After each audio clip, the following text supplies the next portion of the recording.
Medina Sharma पेजे like comment नबी सारी दुनिया का है वो दूल्हा আমি আপনাকে পথ দেখাবো, আপনি আমাকে পথ দেখাবেন। আপনি চেনা পথে চলবেন, আমি চেনা পথে চলব। এটাই হলো প্রকৃতপক্ষে আমাদের জন্য হেদায়েতের মানে। শুকরিয়া আল্লাহর, আমরা জীবনব্যাপী মসজিদের ইমাম থেকে শুরু করে মঞ্চের বক্তা, বিভিন্ন আধ্যাত্মিক গুরু, তাদের কাছ থেকে যে পথ দেখেছি, চিনতে পেরেছি, এ পথে অনেক মানুষ চলছেন। আলহামদুলিল্লাহ বলে, সবাই মিলে বলে। আমরা প্রতিদিন নামাজি মানুষ যারা, তারা প্রতিটি রাকাতে চাইছি ইহদিনাস সিরাতাল মুস্তাকিম। হে আল্লাহ, তুমি আমাদেরকে সঠিক, সোজা এবং স্থায়ী রাস্তাটা দেখাও। সুবহানাল্লাহ। আর এই চাওয়াটা আমরা নিজেরা চাইনি, বরং আল্লাহ আমাদেরকে চাইতে শিখিয়েছেন। এটাই ভাববার। এ থেকে একটা শিক্ষা নিতে হয় যে হেদায়েত আল্লাহর কাছে চাওয়ার জিনিস। একজন অপরজনের জন্য আল্লাহর কাছে হেদায়েত চাইবে। ধার্মিক স্বামী অধার্মিকা স্ত্রীর জন্য হেদায়েত চাইবে, ধার্মিকা স্ত্রী অধার্মিক স্বামীর জন্য হেদায়েত চাইবে। বাপ বেটা হেদায়েত প্রাপ্ত অবুঝ অবাধ্য সন্তানের জন্য আল্লাহর কাছে হেদায়েত চাইবে। একজন জাতির লিডার, জাতির কর্ণধার, জাতির জন্য আল্লাহর কাছে হেদায়েত কামনা করবে। খোদামান নবী এ পদ্ধতি আমাদেরকে শিখিয়েছেন। তিনি বলেছেন, আল্লাহুম্মা হাদি কওমি ফাইন্নাহুম লা ইয়ালামুন। আল্লাহ, আমার জাতিকে তুমি হেদায়েত করো। সুবহানাল্লাহ। তার মানে আল্লাহ, আমার জাতিকে তুমি সুপথে চলতে দাও, কারণ তারা অজ্ঞ, তারা অবুঝ, তারা বোঝে না। সুতরাং তাদেরকে সঠিক পথে চলতে দাও। তাহলে বিশ্ব মানব জাতির লিডার নবী মুহাম্মদুর রাসূলুল্লাহ সাল্লাল্লাহু আলাইহি ওয়াসাল্লাম, তিনি যদি অজ্ঞ অবুঝ মানুষদের জন্য হেদায়েত চান, তাহলে আমরা যিনি যতটুকু দায়িত্বের মানুষ, আমাদের আপনজন, প্রিয়জন, পরিচিত মানুষজনের জন্য হেদায়েত চাওয়া দরকার। দেখুন, রাসূল করিম সাল্লাল্লাহু আলাইহি ওয়াসাল্লাম খুব অত্যাচারিত হচ্ছিলেন ইসলামের প্রাথমিক পিরিয়ডে মক্কার মানুষদের কাছে। তো রাসূল ওই পিরিয়ডে দেখেছিলেন যে দুটি মানুষ মক্কার নেতৃত্ব দিচ্ছে। একদিকে খাত্তাবের বেটা ওমর, অপরদিকে হিশামের বেটা আবু জাহল। তো রাসূলুল্লাহ গভীর রাত্রিতে তাহাজ্জুদের নামাজ পড়ে আল্লাহর কাছে দোয়া চাইলেন, আল্লাহুম্মা আইজ্জিল ইসলাম বিআহাব্বির রাজুলাইন, আল্লাহুম্মা আইজ্জিল ইসলাম বিআহাব্বির রাজুলাইন। আল্লাহ, এই দুজন ব্যক্তির মধ্য থেকে যে আপনার প্রিয়, তার দ্বারা আপনি ইসলামকে সম্মানিত করুন।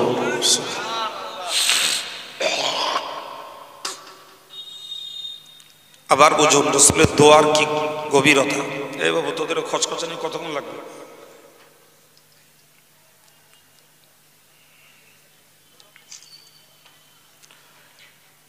কি বললেন যে আল্লাহ, এই দুজন ব্যক্তির ভিতরে যে আপনার কাছে প্রিয়, আপনি তার দ্বারায় ইসলামকে সম্মানিত করুক, সুবহানাল্লাহ, ইসলামকে শক্তিশালী করুক।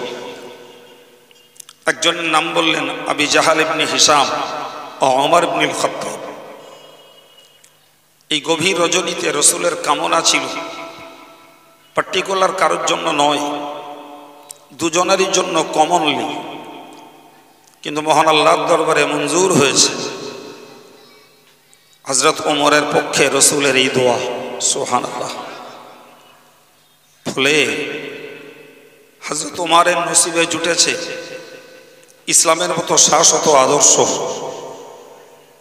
এবং রসুলের দোয়াই ছিল তার জীবনের মুড পরিবর্তনের একটি মস্ত বড় সহায় হাতিয়ার, সুবহানাল্লাহ। এ খবর ওমর জানে না, এ খবর আবু জাহাল জানে না, কিন্তু আপিলটা ছিল তো মালিকের কাছে, যিনি রসুলুল্লাহরও মালিক, যিনি ওমরেরও মালিক, যিনি আবু জাহালেরও মালিক। দাবিটা ছিল তার কাছে। সুতরাং যাদের জন্য দাবি ছিল তাদের জানার প্রয়োজন হয়নি, অলক্ষ্যে তাদের সৌভাগ্যের দরজা খুলে গেল, সুবহানাল্লাহ। সুতরাং আজকে আমার ফার্স্ট মেসেজ আপনাদের কাছে, আলেমরা আলোচনা করে করে মানুষকে হেদায়েতের দিকে আহ্বান করছে। আপনারা যারা সাধারণ ভাই বাবাজি, আপনাদের সকলের উচিত যে যার নিজের জনের জন্য একটু নিভৃতে আল্লাহর কাছে হেদায়েত কামনা করা, নির্জনে আল্লাহর কাছে হেদায়েত তলব করা। আল্লাহ তুমি এদেরকে হেদায়েত দাও। আমার মনে হয় আলেমদের ওয়াজের সঙ্গে আপনাদের দোয়াটাও একটা কার্যকর দিক পাওয়া যাবে ইনশাআল্লাহ। সেজন্য সবার উচিত যে নিজের প্রিয়জনের জন্য হেদায়েত চাওয়া।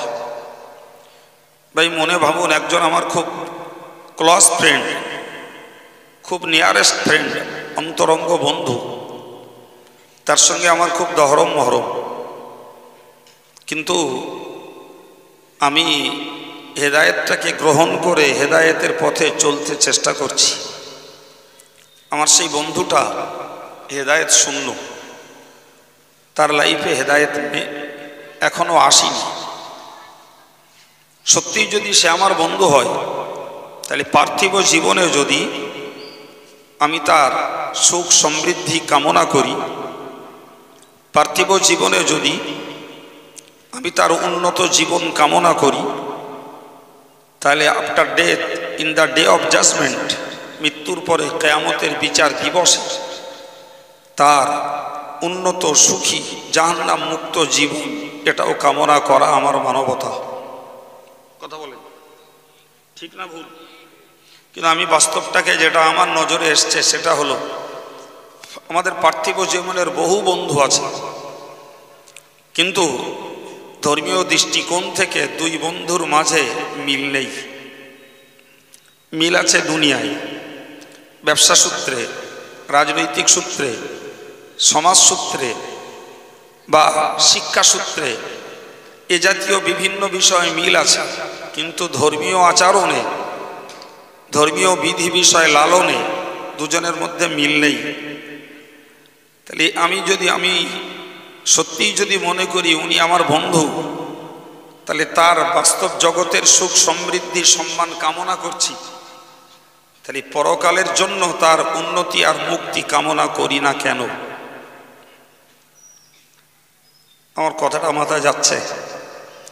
কথাটার যুক্তি আছে না নেই? ভাই আমরা পারিবারিক সূত্রে দেখি, প্রত্যেকটা পরিবার আমরা চাই যে বিবি বাচ্চা, আব্বা মা, ভাই বোন সকলকে নিয়ে একটা শান্তির জীবনযাপন করব। এর জন্য অর্থবিত্ত, ব্যবসা বাণিজ্য, চাষাবাদ, যে ফ্যামিলিতে যেটা সহজ বা যেটার প্রথা চলে আসছে, সেই প্রথা সহজটাই ধরে রেখেছে। বাপ চাষ করে, ছেলেও চাষ করে, বাপ দর্জি তো ছেলেও দর্জি, বাপ ড্রাইভার ছেলে ড্রাইভার, বাপ মেকানিক তো ছেলেকেও মেকানিক বানিয়েছে। এরকমটাই বেশি দেখা যায়, ঠিক কিনা বলেন? আব্বা ইমাম সাহেব তো ছেলেকে ইমাম সাহেব বানিয়েছে, আব্বা হাফেজ সাহেব ছেলেকেও হাফেজ সাহেব বানিয়েছে, ব্যতিক্রম ঘটে। কিন্তু সাধারণত দেখা যায় অভিভাবকরা যে সূত্র আর পথ ধরে পার্থিব জীবনযাপন করে নেক্সট জেনারেশনটাকে সেই পথেই চালায়। ব্যতিক্রম একটা দাগ ঘটে যে মুঠের ছেলে হয়তো মালিক হয়ে যায়, কথা ঠিক না ভুল? নাপিতের ছেলেও প্রফেসর হয়ে যায়, হাফেজ মাওলানার ছেলেও হয়তো সমাজ বিরোধী অ্যান্টি সোশ্যাল হয়ে দাঁড়ায়। এগুলো ব্যতিক্রম। কিন্তু মূলত দেখতে পাই যে অভিভাবক পক্ষ যে পথে চলে, নিজের পরিবাররা যে পথে চলে, পরবর্তী বংশধর ছেলেগুলোকে সেই পথেই চালনা করার চেষ্টা করা হয়। সে বুঝে নেয় এটাই আমাদের জন্য যথেষ্ট। তো যেটাই হোক না কেন, আমরা যখন সবাই মিলে চাইছি পরিবারটা শান্তির হোক, তাহলে এটা কেন চাইব না আমার পরিবারের সবাই মুক্তি পাক? এটা কেন চাইব না আমার আব্বা মা, আমি, আমার বউ বাচ্চা, এরা সবাই জাহান্নাম থেকে মুক্তির যোগ্য হোক? ভাই, একটা টার্গেটকে নিয়ে যদি এগোনো হয়, আর ওই টার্গেটটাকে ফুলফিল করার জন্য, ওই টার্গেটটাকে পূর্ণ করার জন্য আলেমদের ওয়াজের সঙ্গে আমার এই সাধারণ ভাই, সাধারণ প্রিয় যুবক ছেলেরা, এরা যদি একটু মেহনত করে, তা আমার মনে হয় আমাদের সমাজের হেদায়েতের ছবিটা আর একটু উজ্জ্বল হয়। আমার ধারণা, আমার আন্দাজটা খুব ভুল মনে হচ্ছে না? সুতরাং আমরা হতাশ হব না, আমরা দায়িত্বহীন বলে নিজেদেরকে মনে করব না। যিনি যেমন মানুষ তারও তেমন দায়িত্ব রয়েছে। আমার আরিফবিল্লাহ যে কথা বলছিল, আমি তার কথার পাশে পরিপূরক হয়ে কথাগুলো বলছি। আমি দুটো কথা বলেছি। নাম্বার ওয়ান, যে হেদায়েতের জন্য আমাদের দোয়া করা দরকার। 2 নম্বর বললাম, হেদায়েতের জন্য আমাদেরও চেষ্টা থাকা দরকার। ঠিক না ভুল? কারণ হেদায়েতটা খোদা আল্লাহ চাইছেন। কে চাইছেন? আল্লাহ চাইছেন। আর আল্লাহ চাইছেন বলেই আমাদেরকে শিখিয়েছেন। আর নবী করিম সাল্লাল্লাহু আলাইহি ওয়াসাল্লাম তিনিও তার বাস্তব জীবনে ওই শব্দ ব্যবহার করেছেন, আল্লাহুম্মা হাদি কওমি ফাইন্নাহুম লা ইয়ালামুন। আল্লাহ, আমার এই অজ্ঞ অবুঝ সমাজটাকে তুমি হেদায়েত দাও, তার মানে তাদেরকে সঠিক পথে চলতে দাও। শুকরিয়া আদায় করে আমরা আপনার মহব্বত করে বলি আলহামদুলিল্লাহ। আর একটু জোরে বলি আলহামদুলিল্লাহ। ভাই, আমরা সমাজের ছবিটা নিশ্চিত কারোর কাছে গোপন নেই, সবাই জানি যে সমাজের ছবি দুরকম। একদল মানুষ হেদায়েতের পথে, আর একদল মানুষ জ্ঞান লাভ করেছে কিন্তু হেদায়েতটাকে অ্যাকসেপ্ট করিনি, হেদায়েতটাকে গ্রহণ করিনি। তারা হেদায়েত শূন্য জীবন নিয়ে আজও চলছে। ঠিক না ভুল? তো যারা হেদায়েত শূন্য জীবন নিয়ে চলছে, তাদের জন্যই আমি আপনাদেরকে বার্তা দিলাম যে আমাদের উচিত তাদের জন্য দোয়া করা, আর উচিত যার ঘনিষ্ঠ যে তার জন্য একটু চেষ্টা করা। কথা বোঝা গেছে? বাকি দ্বিতীয় একটি কথা, যে আমরা যারা হেদায়েত প্রাপ্ত, এদের জন্য মহান আল্লাহ আর একটা মেসেজ আমাদেরকে দিয়েছেন। সেটি হলো রব্বানা লা তুজিগ কুলুবানা। তোমরা যারা হেদায়েত পেয়েছো, নামাজ কালাম, দাড়ি টুপি বা দাড়ি শূন্য নামাজি বা জেকের তসবিহ, দান সদকা, রমজানের রোজা, মানবতা, মনুষ্যত্ব, সৌহার্দ্য, সম্প্রীতি, সামাজিকভাবে পারিবারিকভাবে একে অপরের সঙ্গে বহাল রেখে চলছো, সব কাজগুলোই হেদায়েতের পক্ষের কাজ। ঠিক না ভুল? কিন্তু কোরআন শিখিয়েছে তুমি আল্লাহর কাছে দোয়া চাও, আল্লাহ লা তুজিগ কুলুবানা বা'দা ইয হাদাইতানা। আল্লাহ, হেদায়েতের পরে নতুন করে তুমি আমাদের অন্তরকে আর টেরা বাঁকা করে দিও না। সুবহানাল্লাহ। নতুন করে টেরা বাঁকা করে দিও না। একবার হেদায়েতের রাস্তাটাকে ধরার পরে নতুন করে জানো আমরা বেহেদায়েতের পথে, হেদায়েত শূন্য পথে, হেদায়েত বিরোধী কাজে আবার যেন আমরা জড়িয়ে না পড়ি। একটু বলুন, যদি মানুষের ভিতরে হেদায়েতের পরে বেহেদায়েতের ভয় না থাকতো, সঠিক পথে চলার পরে ফের বিপদগামী হওয়ার যদি ভয় না থাকতো, তাহলে আল্লাহ কি এই দোয়া আমাদেরকে চাইতে শেখাতেন? ভেবেই বলুন, শেখাতেন? তাহলে আল্লাহ যখন চাইতে শিখিয়েছেন, তার মানে হলো সম্ভাবনা রয়েছে যে মানুষ হেদায়েত পাওয়ার পরে ফের বেহেদায়েত হতে পারে। বাস্তবে তার নজির যথেষ্ট। কত লোককে দেখলাম ভালো নামাজ কালাম পড়তো, দুম করে নামাজ কালাম ছেড়ে দিয়েছে, আর পড়ে না। দাড়ি রেখে দিয়েছে, দেখলে মাস 2-3 পরে দেখিয়ে আবার ছেটে ফেলেছে। আছে না নাই? একটা পিরিয়ডে দেখতাম যে মানুষটা জেকের আজগার করতো, পরে দেখছি জেকের আজগার আর কিচ্ছু করে না, সব ছেড়ে দিয়েছে। প্রিয় ভাই, এক পিরিয়ডে দেখতাম লোকটা গান শোনে না, তার মানে হেদায়েতের পথে রয়েছে। কি আগ্রহ জন্মে গেছে, আবার গানের প্রতি আকৃষ্ট হয়েছে। আগে দেখতাম শুধু মোবাইলগুলো ব্যবহার করতো ইনকামিং আর আউটগোয়িং এর জন্য, তার মানে একটা ফোন আসবে আর একটা নিজে ফোন করবে, এই দুটো প্রয়োজনে ব্যবহার করত। সেই রকম লোকগুলোকেই দেখছি তারা মোবাইলে এত ডুবে গেছে যে মোবাইলের হারাম প্রোগ্রামগুলো খুব গ্রহণযোগ্যভাবে তারা ব্যবহার করছে। একটা কালে দেখতাম তারা হালাল রোজগারের পথে রয়েছে, কষ্ট করে মেহনত করে শাক ডাল ভাত খেয়ে দিন কাটাচ্ছে, কিন্তু পারিপার্শ্বিক উন্নতির দিকে লক্ষ্য করে নিজেই হালাল পথটাকে ছেড়ে দিয়ে কিছু অবৈধ হারামের সঙ্গে জড়িয়ে পড়েছে। আমি গল্প বলছি না, বাস্তবে আছে। হ্যাঁ, এবার একটু বলুন, এই জাতীয় যে চিত্রগুলো সমাজের, এগুলো কি বেহেদায়েতের চিত্র নয়? অথচ তাদের ব্যাক হিস্ট্রিটা খুললে দেখা যাবে তাদের ব্যাকগ্রাউন্ডাতে ছিল হেদায়েত, কিন্তু তাদের ফ্রন্ট গ্রাউন্ডে সামনে যে দেখতে পাচ্ছি তাদের ভিতরে কিছু বেহেদায়েতমূলক চরিত্র আবার ফুটে উঠেছে। এগুলোই তো বড় দুঃখজনক। এই জন্যই কোরআনের এই শেখানো দোয়া, রব্বানা লা তুজিগ কুলুবানা, এ আল্লাহ তুমি আমাদের অন্তরকে বিপথে চালিত করো না। আল্লাহ তুমি আমাদের অন্তরটাকে হেদায়েতের উপরে কায়েম রাখো। প্রত্যেকটা ইমানদার মুসলমান দিনদার ছেলে বুড়ো হাফেজ আলেম আমাদের সবারই এই দোয়া শেখা উচিত। এই দোয়া আন্তরিকতার সঙ্গে আল্লাহর কাছে পেশ করা উচিত যে আল্লাহ তুমি আমাদেরকে হেদায়েত দান করেছো, এর জন্য তোমার শুকরিয়া। ইন ফিউচারে তুমি আমাদেরকে আর নতুন করে বেহেদায়েত দিও না আল্লাহ। কিন্তু যদি সার্ভে করা যায় তো দেখা যাবে যে এ দোয়া চাইবার লোক সংখ্যা খুবই কম। আমার বাংলাটা বুঝতে অসুবিধা হয়েছে, জি আরবিটা আপনার মনে না থাকতে পারে, হাফেজ আছে আলেম আছে, যে কারোর কাছে বললে কোরআন পড়তে পারলে কোরআন খুলেও দেখিয়ে দেবে। জি আপনি যদি কোরআন না পড়তে পারেন কাউকে বললে বাংলায় লিখেও দেবে। কিন্তু জ্ঞানটা নিয়ে নেন, আয়াতটা মুখস্থ এক্ষুনি হয়ে যাবে না সবার, কিন্তু জ্ঞানটা আল্লাহ চাইলে বাঙালি বাংলা ব্রেনে ধরে নেবে। জি তো রসুল মহান আল্লাহ আমাদেরকে শিখিয়ে দিলেন যে তোমরা আমি আল্লাহর কাছে দোয়া চাও, আল্লাহ তুমি আমাদের অন্তরটাকে নতুন করে টেরা বাঁকা করে দিও না, আল্লাহ নতুন করে আমাদেরকে বিপথে চালিত করো না, আল্লাহ নতুন করে আমাদেরকে বিপদগামী করো না। সুবহানাল্লাহ বলেন, আর একটু জোরে বলেন আমিন। সম্মানিত ভাই, একটু বোঝার, তাহলে এখান থেকে আর একটা শিক্ষা পেলাম যে হেদায়েত জীবনে পেলেও ওই হেদায়েতটাকে নিয়ে মরণ পর্যন্ত টিকবার জন্য আল্লাহর মদদ চাইতে হয়। যে পথটা আমাদের অনেকের জানা নেই। হয়তো ইমাম সাহেব দোয়া করেন, কিন্তু আমরা দোয়ার মানে বুঝি না। আমরা এইটুকু বুঝি ইমাম সাহেব দম ফেললে আমিন বলতে হবে।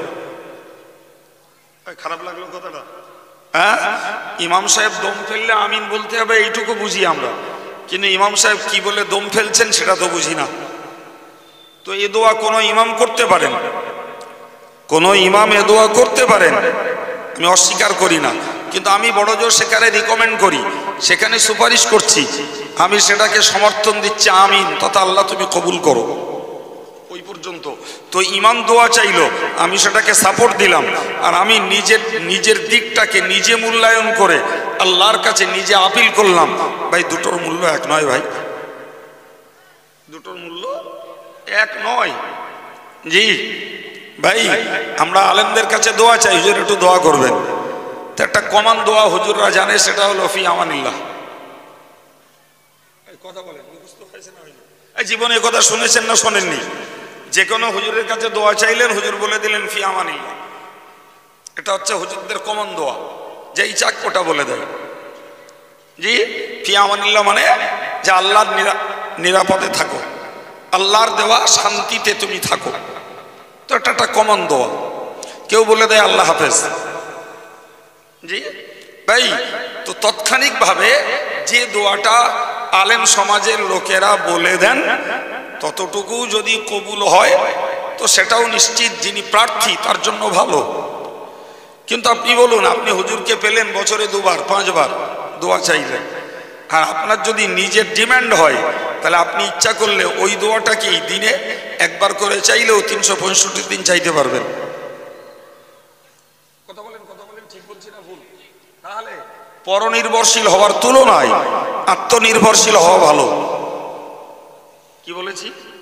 পরনির্ভরশীল হওয়ার তুলনায় আত্মনির্ভরশীল হওয়া ভালো।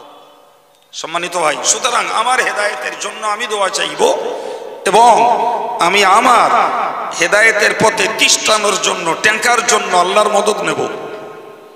সম্মানিত ভাইরা, তাহলে আল্লাহ শিখিয়েছেন হেদায়েত চাও, আল্লাহ শিখিয়েছেন অন্যের জন্য হেদায়েতের দোয়া করো, আল্লাহ শিখিয়েছেন হেদায়েতের উপরে ট্যাঙ্কার জন্য তুমি আল্লাহর সাহায্য কামনা করো। সব বার্তাগুলো আল্লাহর শেখানো, আমরা কাজে লাগাই না, আমরা জানি না, সেটা আমাদের অজ্ঞতা, এটা আমাদের ঘাটতি, আমাদের ত্রুটি। কিন্তু জানতে যখন পারছি ভাই, কাজটা কিন্তু কঠিন নয়, সহজ। মনে রাখতে হবে, পরের অংশে আল্লাহ বলেছেন জি ওয়াহাব লানা মিন লাদুনকা রাহমাহ, হে আমার বান্দা বান্দি, তোমরা আমার কাছে দোয়া চাও, আল্লাহ তোমার পক্ষ থেকে তুমি রহমত দান করো। সুবহানাল্লাহ। ভাই, আল্লাহ রহমত না দিলে আমরা এখানে আসতে পারতাম? আল্লাহ রহমত না দিলে আমি আব্দুল কাইয়ুম কথা বলতে পারতাম? মোটেই না। জি ভাই, আল্লাহ রহমত না করলে আমাদের নসিবে যতটুকু হেদায়েত জুটেছে এটাও জুটতো না। তাহলে আল্লাহ রহমত দিয়েছেন, এটা নাম্বার 1 আমাদের স্বীকার করতে হবে। জি, আল্লাহর রহমত শুধু হেদায়েত ইফতাহ, হেদায়েত প্রাপ্ত বান্দা বান্দীদের জন্য নয়, বরং গোটা বিশ্ব জুড়ে সর্বধর্মের মানুষের জন্যই রয়েছে আল্লাহর রহমত। ঠিক না ভুল? বেঈমান বেদিনদের জন্য ভাই, তাদেরকে জীবনে বাঁচতে দেয়া, তাদের শিক্ষা দেয়া, তাদের বউ বাচ্চা দেয়া, তাদের জমিনে ফসল দেয়া, তাদের রুটি রুজির জন্য চাকরি নৌকরি দেওয়া, এগুলো কি আল্লাহর রহমত নয়? বলেন।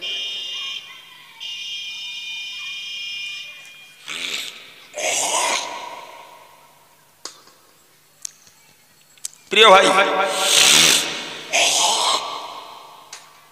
তাহলে আল্লাহ পাকের রহমত আমাদের জন্য প্রতি মুহূর্তে রয়েছে।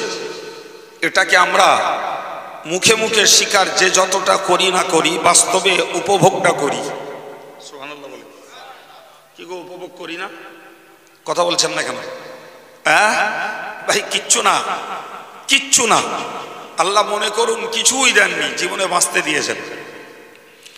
ভাই, যার হার্টের রক্ত সঞ্চালন ঠিক নেই, যার হার্ট ব্লকেজ হয়েছে, তিনি স্বস্তির সঙ্গে শ্বাস প্রশ্বাস নিতে পারছেন না। আপনি বলুন, ওই মানুষটার বাঁচার কোনো গ্যারান্টি আছে বলে মনে হয়? আছে বাবা? যে কোনো মুহূর্তেই তার হার্ট ব্লক হবে, মানুষটা এক্সপায়ার করবে। ঠিক কিনা? আপনি ওইটুকু শুকরিয়া বলে না? কেন বলে? কি জন্য বলে? ওটা পৃথিবীর ভারসাম্য, মানুষের স্বস্তির সঙ্গে শ্বাস প্রশ্বাস নেওয়ার জন্য ওটাই মাধ্যম। ভাই, কলকারখানা যে পরিমাণ পয়জেবল ধোঁয়া ছাড়ছে, ভাই যদি দেশে দুনিয়ায় জগতে গাছ না থাকতো, মানুষ বিষক্রিয়ায় মরে যেত। আপনি জানেন আজকের জগতের উন্নতিতে, পৃথিবীর উন্নয়নে, ভাই আল্লাহ সৃষ্টি করা পাহাড় মানুষ সৃষ্টি করে। কে সৃষ্টি করে? আল্লাহ নিজেই বলেছেন, আলাম নাজআলিল আরদা মিহাদা ওয়াল জিবালা আওতাদা, আমি আল্লাহ জমিনটাকে কি বিছানার মতো করে বিছাইনি, আর এই টলমান জমিনটাকে স্থির রাখার জন্য পাহাড়গুলোকে পেরেক স্বরূপ মেরে দেয়নি? চিল্লে বলে। মুফাসসিররা বলেছেন তার উত্তর হলো হ্যাঁ, অবশ্যই আল্লাহ আপনি জমিনটাকে বিছানার মতো করে বিছিয়ে দিয়েছেন, আর টলমান জমিনটাকে স্থির রাখার জন্য পাহাড়গুলোকে দিয়ে জমিনটাকে ব্রেক সাঁটা করে স্থির করে দিয়েছেন। জানেন আজকের পৃথিবীতে পাহাড় কেটে উন্নয়ন হচ্ছে, পাহাড় কেটে রাস্তা তৈরি হচ্ছে, পাহাড় কেটে বড় বড় কারখানা রাজপ্রাসাদ তৈরি হচ্ছে। এটা পৃথিবীর জন্য অভিশাপ, এটা জগতের মানুষের জন্য চরম ভয়ঙ্কর বিপদের দিন ঘনিয়ে আসছে। এই পাহাড় দ্বারা আল্লাহ পৃথিবীর ভারসাম্যকে স্থির রেখে দিয়েছেন।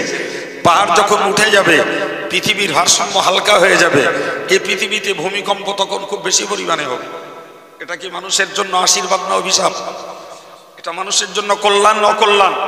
সুতরাং মানুষ যখন খোদার উপরে খোদগুরি করে নিজের উন্নয়ন আর নিজের বুদ্ধিমত্তা, নিজের ইতলাক, নিজের সৃজনশীলতা, নিজের যে আইডিয়া জেনারেট করে যত উন্নতি ঘটাতে যাবে, মনে রাখবেন এদের কপালে এরা নিজেরাই বিপদ ডেকে আনছে।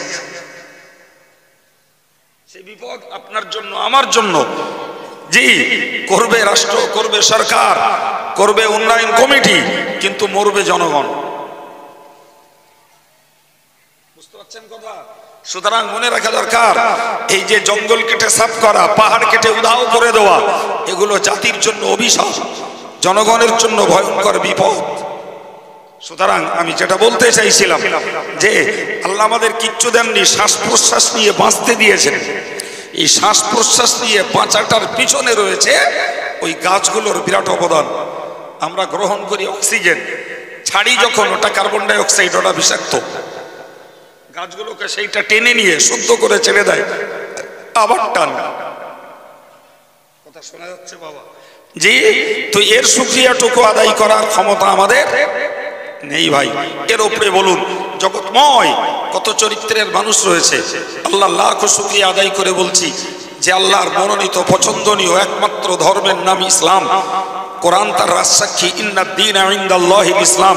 আমাদের মতো সার্বিকভাবে আমরা কাঙাল, আমরা এলমে, আখলাকে, আমলে, অর্থে, বিত্তে, জ্ঞানে, বুদ্ধিতে সব দিক দিয়ে কাঙাল। কিন্তু আমাদের জন্য বড় গর্ব, আত্মতৃপ্তি যে আল্লাহর মনোনীত ধর্মটাকে, ইসলামটাকে আমাদেরকে আল্লাহ গ্রহণ করতে এবং আংশিক হলেও সেটাকে মান্য করতে তৌফিক দিয়েছেন। কথা বলেন, এই ইসলাম গ্রহণের তৌফিক পৃথিবীর সব ধর্মের লোকের হয়েছে বাবা? সুতরাং আমি ছেলেদেরকে, মুরব্বীদেরকে বলবো, আমরা মুসলমান, এর জন্য আল্লাহ শুকরিয়া আদায় করতে হয়। আল্লাহ যদি কাউকে নামাজ পড়তে দেন, তার জন্য আল্লাহ শুকরিয়া আদায় করতে দেন। আল্লাহ কত লোক নামাজ পড়ে না, তুমি আমাকে নামাজ পড়তে তৌফিক দিয়েছো। কারোর যদি আল্লাহ দাড়ি রাখতে দেন, ওর জন্য আল্লাহ শুকরিয়া আদায় করতে হয়। আল্লাহ অন্তত তোমার একটি অপরিহার্য হুকুমকে আমি বাস্তবে রূপ দিতে পেরেছি, আল্লাহ তোমার শুকরিয়া আদায় করছি আল্লাহ। সুতরাং পার্থিব সহায় সম্পদ, শিক্ষা দীক্ষা, অর্থ সম্পদ, ব্যবসা বাণিজ্য, এগুলো যেমন আল্লাহর দান, এর জন্য যেমন শুকরিয়া আদায় করতে হয়। জি ভাই, ইসলামী রিলিজিয়ান ধর্মটাকে যে যতটা গ্রহণ করতে পারি, এক কথায় মনে রাখা দরকার, ওটাও আল্লাহর রহমত, ওটাও আল্লাহর রহমত। কথা বুঝে আসছে কিছু? আমি আব্দুল কাইয়ুম বক করে বকছি, আমার ক্লাস ফ্রেন্ড কত ছিল যারা এই জায়গায় আজ নেই।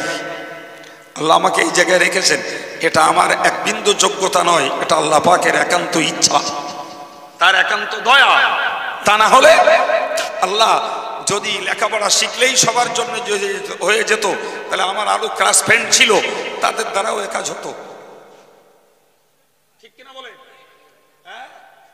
জি সম্মানিত ভাইরা, সুতরাং আমাদেরকে সর্বস্তরে আল্লাহ শুকরিয়া আদায় করতে হয় এজন্যই যে আল্লাহর রহমত ব্যতীত আমাদের না হয় ধর্ম, না হয় সংসার। আপনি জানেন হযরত মুসা আলাইহিস সালাতু ওয়াস সালাম যখন আল্লাহর নির্দেশ পেয়ে কারুনকে যে বলেছিল, কারুন তুমি যাকাত দাও, আমাদের যাকাত 2.5%, তার মানে 100 টাকার 2.5 টাকা, 97.5 টাকা তোমার, 2.5 টাকা দাও আল্লাহর রাহে। তার মানে 40%, মানে 40 টাকায় 1 টাকা, 40 টাকায় 1 টাকা। কারুনকে বললেন 1001 টাকা। কত বললেন? কারণ বলল মুসা আজকে নয়, কালকে এসে বলবো। হযরত মুসা আলাইহিস সালাম পরদিন গেলেন, কারণ বলল আচ্ছা এই গাড়িটার কি ব্যাপার, একটু খোঁজ নেওয়ার কেউ নেই? একজন যান, একজন, মেলা যেতে হবে, একটু জানুন ব্যাপারটা কি।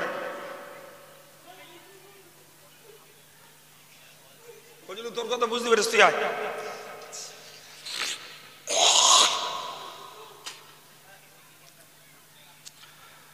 ফজলু চলে এসো।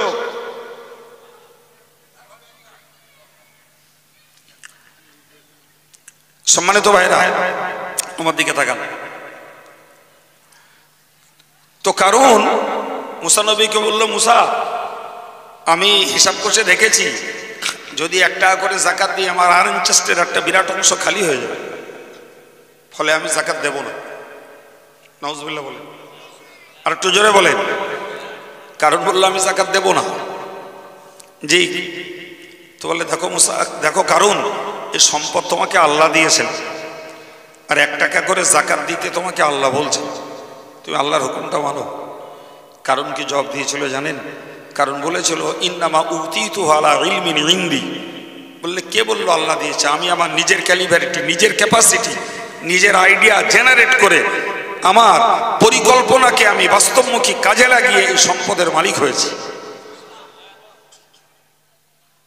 কথা বলেন, কারণের সম্পদ আছে পৃথিবীতে, হ্যাঁ, কারণও গেছে, সম্পদও গেছে। সুতরাং কারণের মতো ধনকুবের সে যদি আল্লাহর রহমতকে স্বীকার না করার জন্য, আল্লাহর শুকরিয়া আদায় না করার জন্য ধ্বংস হয়, জি, অর্থগত দিক দিয়ে বলা যায় আমরা কারণের বাড়ির চাকরের যোগ্যও নই। বলেন বলেন, আমরা মিন্স আমি শুধু এই কটা লোককে বলছি না, আজকের পৃথিবীর সাধারণত যারা ধনকুবের এরা আল্লাহকে ভুলে যে যা ইচ্ছা তাই মনে করে, কিন্তু ভাবলে বলা যাবে কারণের মতো ধনকুবেরের বাড়ির চাকরের যোগ্য এরা নয়। দেখো তোমার বড়াইত্ব কিসের গা? তোমার এত আত্মহমিকা, এত গরম কিসের? কপয়সার মালিক তুমি, প্রিয় ভাই। সুতরাং মনে রাখতে হবে আমাদেরকে, আমরা আল্লাহর রহমত ব্যতীত চলতে বাঁচতে পারি না, ধর্মও করতে পারি না। এই জন্য আল্লাহ শিখিয়েছেন ওয়াহাবলানা মিন লাদুনকা রাহমা, ও দয়াময় আল্লাহ তোমার পক্ষ থেকে তুমি আমাদের প্রতি রহমত দান করো। তার মানে রহমত তো আল্লাহ দিয়েছেন, আরো বলছেন বান্দা এরপরে যদি তোদের পেতে হয় আমার কাছে রহমতের ভিখারি তোদের হওয়া লাগবে। আর একটু জোরে বলেন। আমি সাধারণভাবে যেটা দেওয়ার দিয়েছি, তোর পরিষেবার জন্য যেটা প্রয়োজন সেটা দিয়েছি। অতিরিক্ত যদি কিছু রহমত পেতে হয় তাহলে তোকে আমার দ্বারস্থ হওয়া লাগবে, আমার কাছে ভিক্ষা করতে হবে, তোর জন্য আরো রহমত দেব। আমার ভান্ডারে কমতি নেই, তোকে আরো দেবো, তবে চাইতে হবে। কি গো, আল্লাহর কথার যুক্তি আছে না নেই? একদম একদম যুক্তি আছে ভাই। সুতরাং আমাদেরকে এটা মনে রাখতে হবে যে হেদায়েতের উপরে যদি আমাদের টিকতে হয় তাহলে সেক্ষেত্রে আল্লাহর রহমতের হেফাজত আমাদের জন্য প্রয়োজন। আল্লাহর রহমতের হেফাজত আমাদের জন্য, আল্লাহ যদি গাইড দেন, আল্লাহ যদি সেফ গাইড করেন, বিশ্বাস করুন আমাদেরকে কেউ বিচ্যুত করতে পারবে না, কেউ বিচ্যুত করতে পারবে না। জগতের জ্বলন্ত ইতিহাস তার আমাদের জন্য যথেষ্ট প্রমাণ, যথেষ্ট প্রমাণ। সম্মানিত ভাইরা, হেদায়েতের উপরে কায়েম থেকেছেন জি হযরত ইমাম মালিক আহমদ ইবনে হাম্বল রহমাতুল্লাহ আলাইহি, হিদায়াতের উপরে কায়েম থেকেছেন ইমাম বুখারী, হিদায়াতের উপরে কায়েম থেকেছেন ইমাম আযম আবু হানিফা, হিদায়াতের উপরে কায়েম থেকেছেন প্রিয় নবীর মহা সাহাবীরা, হিদায়াতের উপরে কায়েম থেকেছেন জি মুজাদ্দিদ আল-ফিসানি রাহিমাহুল্লাহ, হিদায়াতের উপরে কায়েম থেকেছেন পিতিরাজের মোকাবেলায় হযরত খাজা মুঈনুদ্দিন চিশতি। ভাই এই যে সমস্ত ইতিহাস বিখ্যাত ধর্মীয় ব্যক্তিত্বরা হেদায়েতের উপরে কায়েম থেকেছেন, 100% আল্লাহ পাকের হেফাজত। এগুলো কি জোরে বলে? আল্লাহর হেফাজত। আর এর জন্য তাদেরকে আল্লাহর কাছে দ্বারস্থ হতে, আল্লাহর কাছে ভিক্ষাবৃত্তি করতে হয়েছে। সুতরাং আমাদেরকে এই শিক্ষাটা নিতে হবে, এই শিক্ষাটা নিতে হবে। নবী, সাহাবী, তাবেঈন, তাবা তাবেঈন, ইমাম, মুস্তাহিদ, বিশেষ বিশেষ ব্যক্তিরা, মুহাদ্দিস, পীর, ওলি, বুজুর্গ, ভাই এনারা হেদায়েতের উপরে টিকার জন্য আল্লাহর কাছে রহমত কামনা করেছেন। আল্লাহ তাদের জানের দুশমন তাদের তাদের প্রচারিত দ্বীনের দুশমনদের থেকে আল্লাহ তাদেরকে হেফাজত করেছেন না করেননি? আজকের আমরা যত ক্ষুদ্র হই, এরপরেও তো বলতে হবে যে আল্লাহ আমাদেরকে রহমত, আল্লাহ আমাদেরকে হেদায়েত দিয়েছেন, সেই হেদায়েতের উপরে টেকার জন্য চাই আল্লাহর রহমত। ওটা যদি আমরা কামনা করি, আমি আল্লাহ জাতের প্রতি আস্থা রেখে বলতে পারি ইনশাল্লাহ আমাদের লাইফটা নতুন করে বেহেদায়েতের সঙ্গে আর বিজড়িত হবে না ইনশাল্লাহ। তা যদি না করি ভাই, ইবলিস বেঁচে আছে, নফস সজাগ রয়েছে। সুতরাং ওই নফসের তাড়না, শয়তানের প্ররোচনা এবং দুনিয়ার এই মোহজালে, দুনিয়ার রঙ্গমঞ্চে, দুনিয়ার এই মজাদার তৃপ্তিতে আমাদের জীবনে টাইম টু টাইম বেহেদায়েতের চরিত্র এসেই যেতে পারে। ঠিক কিনা বলেন? আমার জন্য মনে হয় এই আজকের যুগে এই আমার গুটি কত কথা আজকের যে আল্লাহ আলোচনা করাচ্ছেন, জি কোন দিন কি করাবেন মালিক আল্লাহ, আমি মুখস্থ করেও এখানে উঠিনি, আর সাজিয়ে গুছিয়েও সাবজেক্টটাকে জি এক্সাক্ট সাবজেক্ট ঠিক করে উঠিনি ভাই। তো যেটাই বলাচ্ছেন, আমার যেটা মনে হয়েছে সেটা হলো এই হেদায়েত আল্লাহর কাছে চাইতে হবে, পাশাপাশি হেদায়েত পাওয়ার জন্য শুকরিয়া আদায় করতে হবে, এবং পরবর্তীতে বেহেদায়েত না হই এর জন্য আমাদেরকে আল্লাহর রহমত কামনা করতে হবে। আমাদের নিজস্ব পরিচিত মানুষগুলোর জন্য আল্লাহর কাছে হেদায়েত কামনা করা লাগবে। তাহলে এই অস্থির পৃথিবীতে রাজনৈতিক আর ধর্মনৈতিক যে টানা পড়ে চলছে দেশময়, এই পরিস্থিতির ভিতর দিয়েও আমরা হকের পথে, সত্যের পথে নিরাপদে থাকতে পারবো ইনশাআল্লাহ। সম্মানিত ভাইরা আমার, তবে কোরআন বলেছে, মনে রাখুন, ইন্না রাহমাতাল্লাহি করিবুম মিনাল মুহসিনিন। ও আমার বান্দা বান্দি, তোমরা মনে রাখো, তোমরা যদি আল্লাহর রহমত কামনা করো, আল্লাহ কমনলি যেটা দিয়েছেন, স্পেশালি যদি আল্লাহ পাকের রহমত তোমাদেরকে পেতে হয়, ওর জন্য মাধ্যম হলো যারা সৎ কর্মশীল, তারাই আল্লাহর রহমত পাওয়ার যোগ্য উপযুক্ত ব্যক্তিত্ব। সুবহানাল্লাহ বলেন। এও আরেকটা পথ, আল্লাহ কমনলি সব ধর্মের লোকেদের রহমত দিয়েছেন। এমনকি মুসলিম কমিউনিটির ভিতরে যারা ইসলাম বিরোধী কার্যকলাপ করে, ইসলাম বিরোধী চরিত্র নিয়ে চলছে, আল্লাহ এদের প্রতিও রহমত দিয়েছেন। কিন্তু এরপরে যদি স্পেশাল রহমত কারুর পেতে হয়, তার জন্য প্রয়োজন, কি বলেছি বলেন, জোরে বলেন, এবার বললে আর ভুল হবে না ইনশাল্লাহ বলেন, সৎ কাজ। কি বলেছি? সৎ কাজ, ভালো কাজ।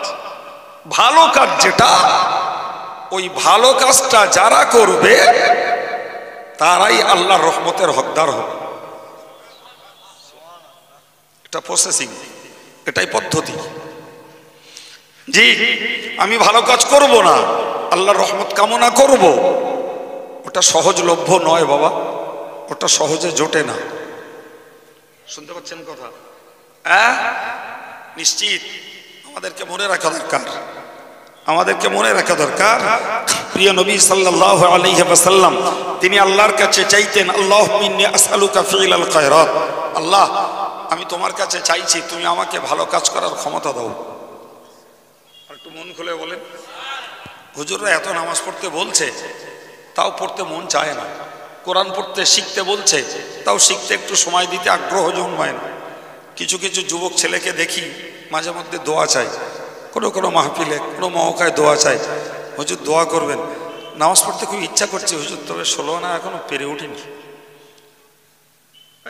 কথা বুঝছেন কিছু? আমার অনেকে দোয়া চায়, হুজুর কোরআন শরীফ পড়তে খুব চেষ্টা করছে হুজুর, তো মনে রাখতে পারছি না, ভুল হয়ে যাচ্ছে, একটু দোয়া করেন যাতে মনে থাকে। এই যে মানুষগুলো, তাহলে তারা একটা ভালো পথে চেষ্টা চালাচ্ছে।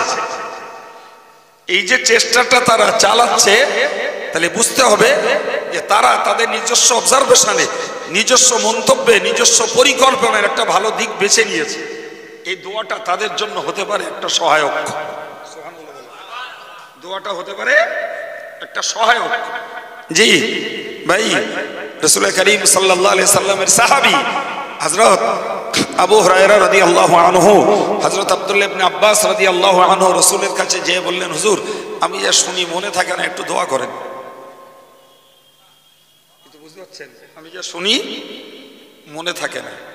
এ রোগ আমাদের আছে না নাই? একদম 100% লোকের রয়েছে। জি, ও রোগ 100% মানুষের রয়েছে। 1%ও এ রোগ থেকে মুক্তি নেই, সবার আছে। আল্লাহু আকবার। প্রিয় রাসূল দোয়া করলেন, জি, আল্লাহুম্মা ফাক্কিহু ফিদ্দীন ওয়া আল্লিমহু তা'বীর। আল্লাহ, তুমি একে ধর্মের জ্ঞান দাও, আল্লাহ একে কোরআনের তাফসীর শিক্ষা দাও। জি, আলহামদুলিল্লাহ, তারা জীবনে আর কখনো কিছু ভুলে যাননি। তাহলে বোঝা যাচ্ছে যে তাদের চেষ্টা ছিল, আর সঙ্গে রসুলের দোয়াটা হয়ে গেছে সহায়।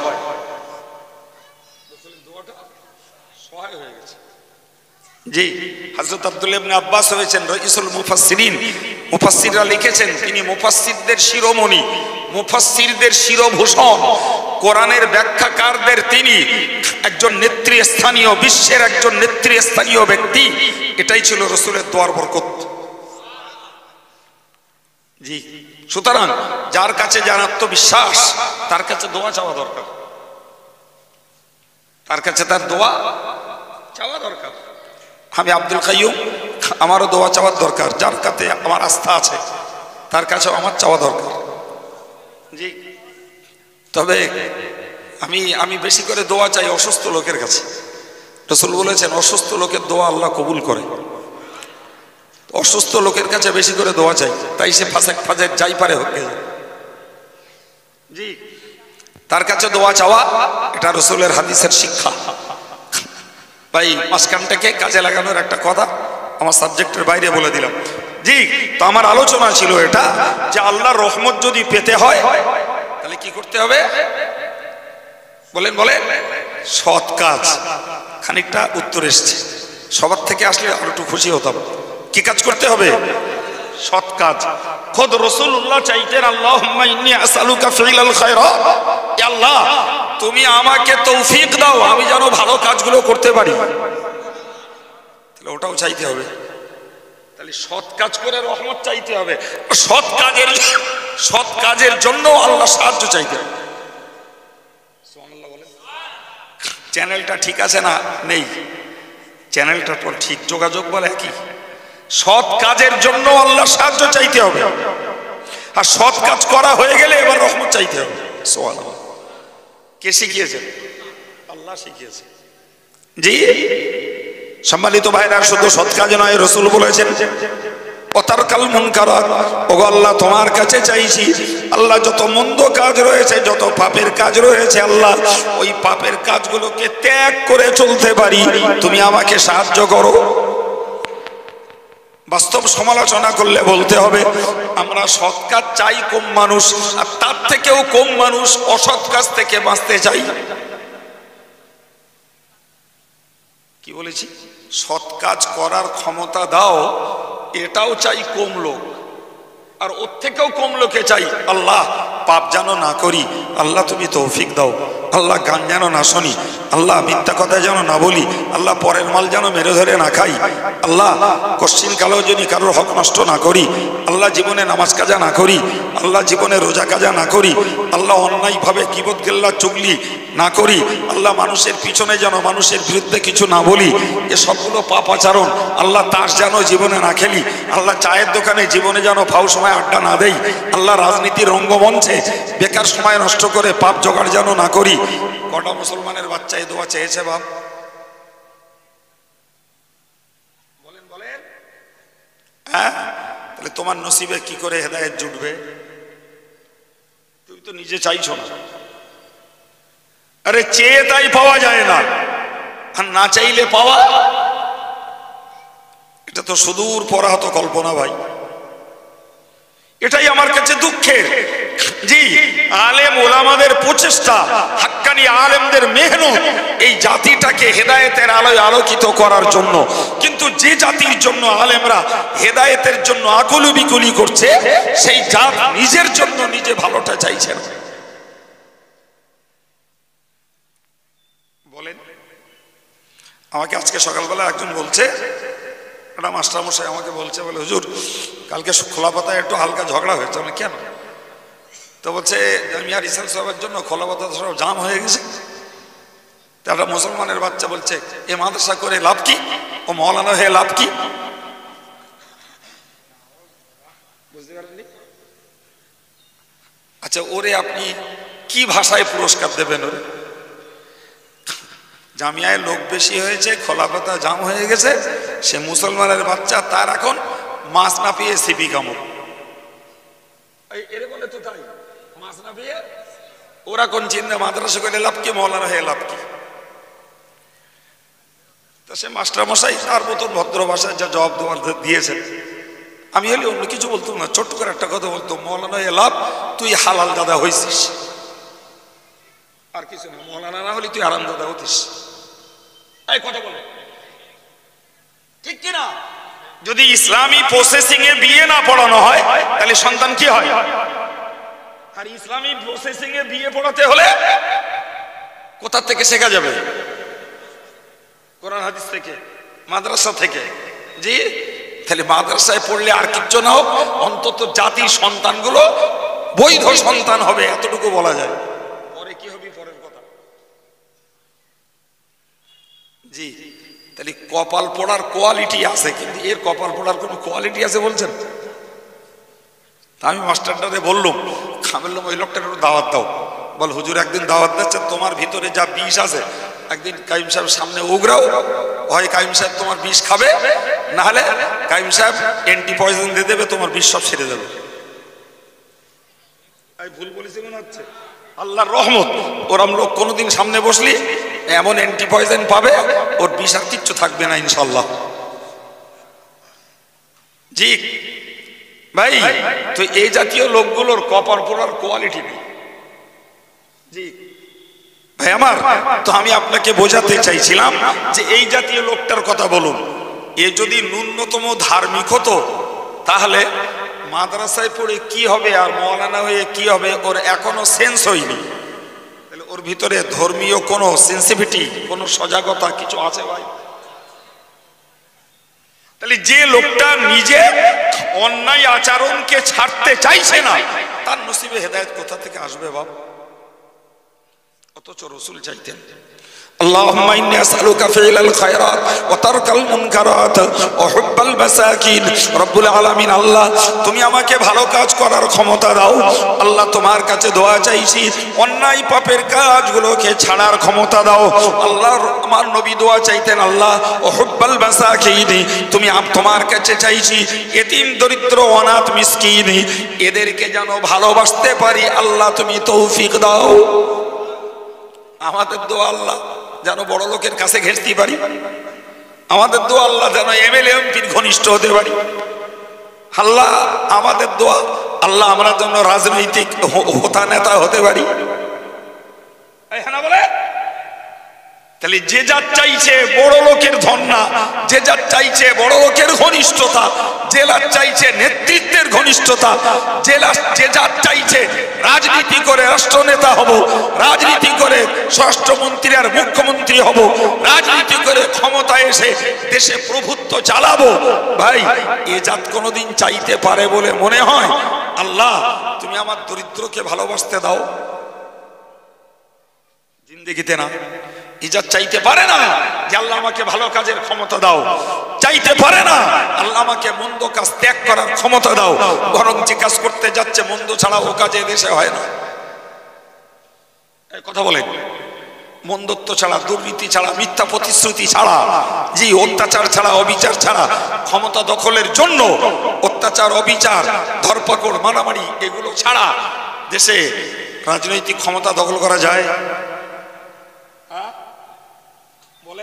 তাহলে এরা কি ভালো কাজ চাইবে আর কি মন্দ কাজ ছাড়তে চাইবে, আর কি বা দরিদ্রের ভালোবাসা কামনা করবে?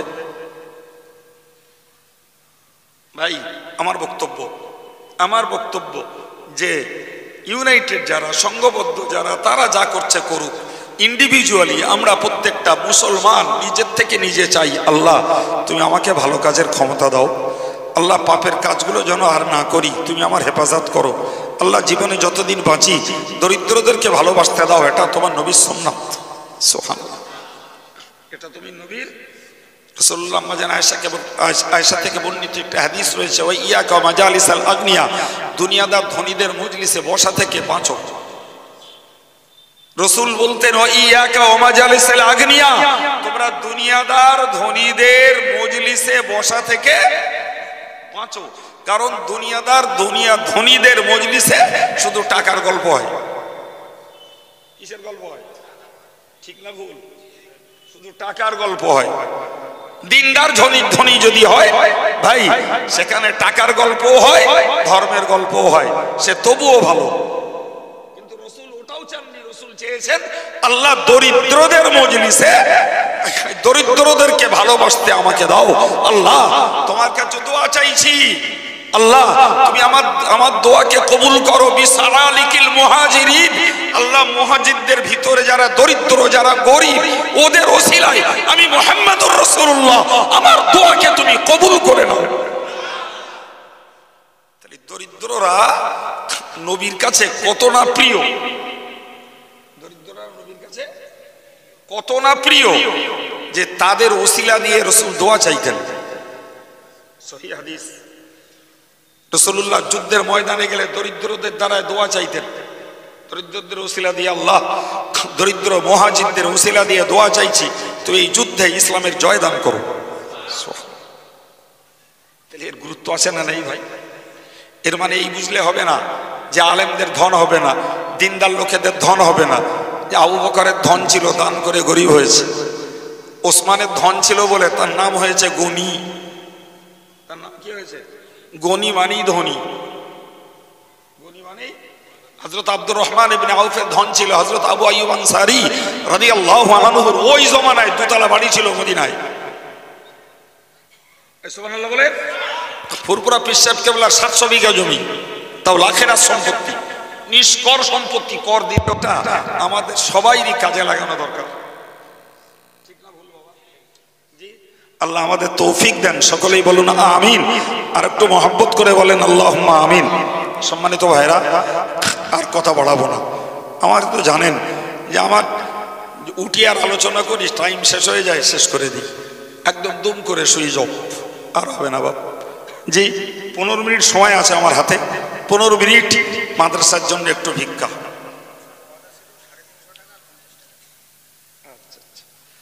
আমার ভাইয়ের গত বছর ওয়াদা ছিল 350 টাকা, আর এবার দিয়েছেন 50 টাকা নগদ। আল্লাহ কবুল করুন। আমার আর এক মুরব্বী 500 সাকিব পইলেন, সাকিব বললেন যে সাকিব পইলেন ভাই, মৃত আব্বা মায়ের জন্য 300 টাকা। জি, আমার এক পরিচিত মহব্বতের ভাই, তিনি তার আব্বা মায়ের জন্য 500 টাকা দিয়েছেন। ঠিক আছে। জি, আমাদের আর একজন কর্মী, সেও 20-50 টাকা দিয়েছে।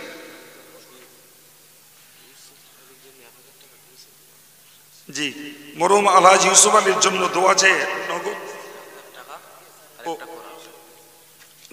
একটা কোরআন শরীফ 1000 টাকা, আল্লাহ কবুল করুন। আমাদের একটা ভাই 200 টাকা, আর একজন 50 টাকা, আর একজন বাবাজি 100 টাকা, আর একজন 100 টাকা, আমাদের হাফেজ সাহেব 50 টাকা, আর একজন 20-30 টাকা। আল্লাহ সকলের দানকে কবুল করেন। জোরে বলুন আমিন। আর একটু মহব্বত করে বলেন আল্লাহ। একটি বাচ্চা মেয়েকে দিয়ে তার অভিভাবক 100 টাকা পাঠিয়েছেন, আরেকজন 200 টাকা, আল্লাহ কবুল করুন। সকলেই বলুন আমিন। আল্লাহ বাচ্চাগুলোকে আল্লাহ বাপ ও মায়ের মুখ উজ্জ্বল করে বানিয়ে দেন। জোরে বলেন আল্লাহুম্মা আমিন। নারায়ে তাকবীর। একটি বাচ্চা দিয়ে 20 টাকা, আর একজন 40 টাকা, 220 টাকা, আর একজন 300 টাকা। আল্লাহ সালাম। জি, আমার আরেকজন ভাই 100 টাকা, 50 টাকা, আর একজন 100 টাকা, আমার আর এক ভাই 500 টাকা। আল্লাহ সকলের দানকে মঞ্জুর